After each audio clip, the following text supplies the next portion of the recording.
Before we even got married, we always talked about fostering, and we talked about adopting, and we also talked about creating our own family. To foster was always in the plans. The plan was, we have our 2 kids first, and then we move to adoption.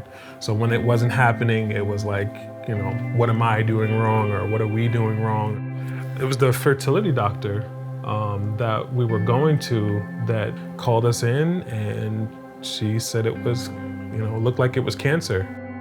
February of 2017, when, Liz had the surgery, which by the grace of God removed the cancer, but it also removed the possibility of us being able to have kids naturally. My whole life since I was little, I wanted to be a mom. If I could, I used to tell you all the time, if I could do nothing else, I would be a mom. Like that was my dream.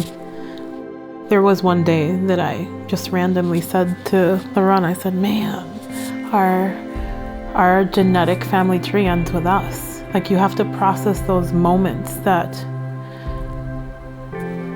part of your life is not a possibility anymore. So two months before our surgery, and I said to Laurent, hey, we can foster. I think the thought process was, we go, we won't lose anything. If we find out it's not for us, then it's not for us. I don't think we knew until we actually went to pick him up. It's like, oh, what's this? It's weird. Like, what's this baby's name that we're taking home today? Yeah. Joshua. And like, you just hear it, and I don't know, just from him being a little, little kid that I could just hold in one hand, like I just felt like this child is blessed. We always knew that Joshua wasn't permanent. We knew that from the very beginning, and that he was wanted from the very start. Giving Joshua back was one of the most difficult things. We were happy, but we were mourning. It felt like a death of your child, even though he was okay. It really did make me better understand what a biological parent goes through when they have to give their child to a complete stranger when it's out of your circumstance. We knew that the Lord was calling us. This is our role, and this is how we honor him, is by taking in these children and loving them in Jesus' name.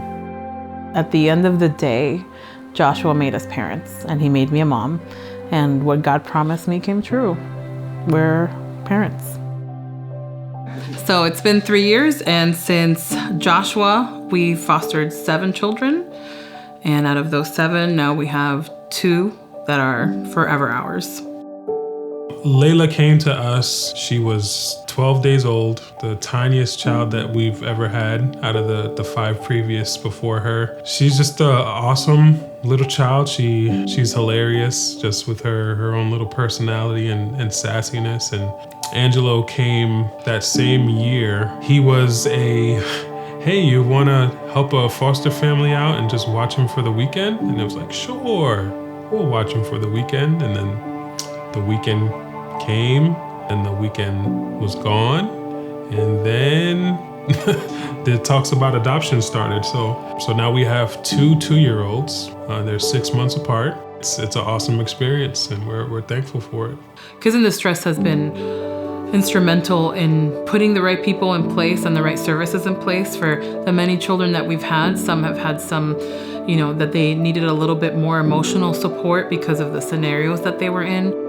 They don't hesitate to find where the need is and then put themselves in the place where that needs to happen. And they're really focused on just making sure that kids get taken care of. They're there to step in for families and for foster families when you just need that help so that the kids get exactly what they need. They've also helped build our family. I don't think we would be here or we would be talking about our 2 little kids destroying our home if it wasn't for Kid, and we're grateful for the destruction. Kid has done so much for our family. We're grateful that we were able to help out the children that we could, but also Kid gave us our children.